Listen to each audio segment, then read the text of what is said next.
Cheers! No, but seriously, congratulations, bro. Okay, mabigat nga. Para lang maka-joke eh. Okay.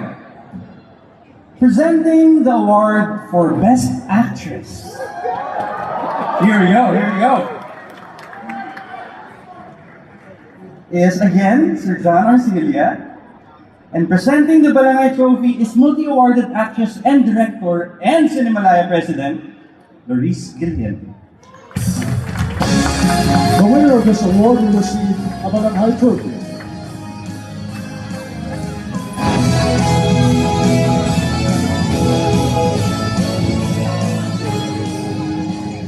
Isang magandang gabi po ulit sa inyong lahat. Nakakatuwang makita natin mga mentor dito sa entablado. Good evening, Loris. Siya po ay aking guro sa pag-arte. At ang hirap hindi banggitin ng bahana ito ngayong gabi dahil ako ang umulit dito. Okay. Full-length feature film, Best Performance of an Actress. It's a tie!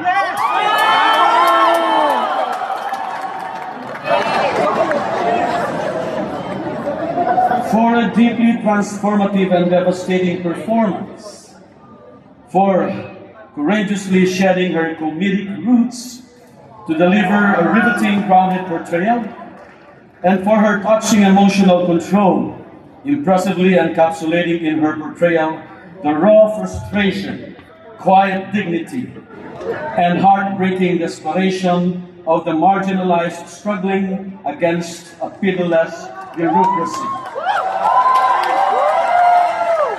And for an absolute masterclass in screen acting, for her pitch-perfect balance of mischievous spunk and delicate melancholy, for making herself a deeply human center of Pinay folly and absurdity, for making complex, heavy, emotional scenes look entirely effortless, and for grounding a quirky online romance and the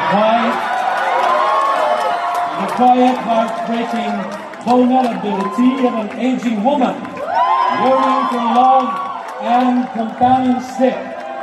The award for Best Performance of an Actress or of Actresses goes to, kapatid, Marieta Subang for Two Bang Ivies, and ating kapatid, Ruby Ruiz for Status Rejected.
Cinemalaya po yung Mercury Smile 2016.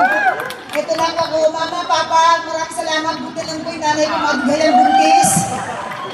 Pang-siyam po ako sa 12. Sabi ng tatay ko, kakaiba daw ako sa 12. Salamat po, pero magpapasalamat din po ako sa Cinemalaya sa bumubuo po sa mga viewers. Maraming salamat sa mga co-actors ko. Muli, sa writer, Abet, Gio, sa mga producers, especially po sa lahat po ng mga nanood. Alam ko mahirap ang buhay ngayon, tipid-tipid. Pero nandiyan kayo sa suporta kayo, pinatunayan yung kaya ng Pilipino. Kaya natin po, bangon industriya. Kaya maraming salamat po. Kaya namin. Matakot kayo kaya. Salamat kayo, hindi na namin kaya ng Ate Ruby. Pero kaya natin. Mang Silvia, sa lahat ng mga Pilipino, mga pinagdaranasan po, huwag kayong mawala ng pag-asa. Laban lang. Thank you po. Thank you.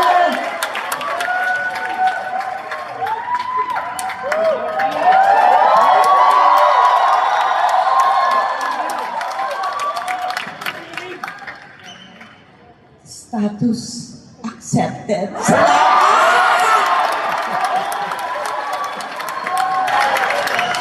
Congratulations, Mama. Actually, wala po talaga akong prepare dahil alam ko ang Sinimalaya maraming surprises. Hindi na pagka masyado naniniwala sa social media o mga sabi-sabi dahil kakaiba ang Sinimalaya. Kaya kapag nabigyan ka ng balanghay, talagang pahalagahan mo dahil pinaghirapan ito, hindi siya nabibili, hindi siya, alam mo yung ganon. So, sobrang karangalan po na makatanggap ng sinasabi nila baka daw hindi na ako makatanggap dahil nakatanggap na ako dati. Bawat balanghay po, pinaghihirapan ng bawat artista. At of course, hindi naman po natin ginagawa para but of course, if you're recognized, malaking pasasalamat po. I would like to thank, talagang nag-uumako ang pasasalamat ko sa Sinimalaya NCCP. Dahil talaga pong kayo ang nagbigay ng recognition sa akin para makilala ko. Galing po ako sa theater, ayun ang iba yon.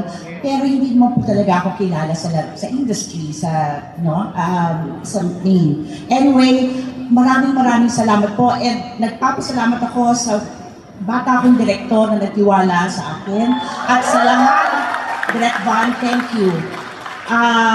Sa lahat ng bumubuo ng status rejected team, from my producers hanggang sa utility namin, si Iso. Sa lahat, maraming salamat sa pagtsatsaga, sa sipag ninyo, kahit salat tayo sa fans, kahit na napaka-iksi lang ng pre-prod natin. Pero eto tayo ngayon. Maraming salamat po. At gusto ko pong pasalamatan ang mga nanood. Grabe sila, yung mga estudyante. At patuloy pa rin nanonood. And I'd like to recognize the presence of my son kasi I would like to dedicate this film to him. Sana makinig ka.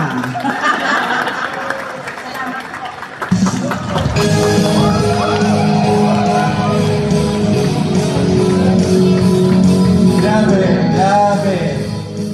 Congratulations, and again, it's a tie! At tulad ng kanina, meron tayong tiebreaker din, Ma'am, saka Mr. B. Kayo, you'll have to, again,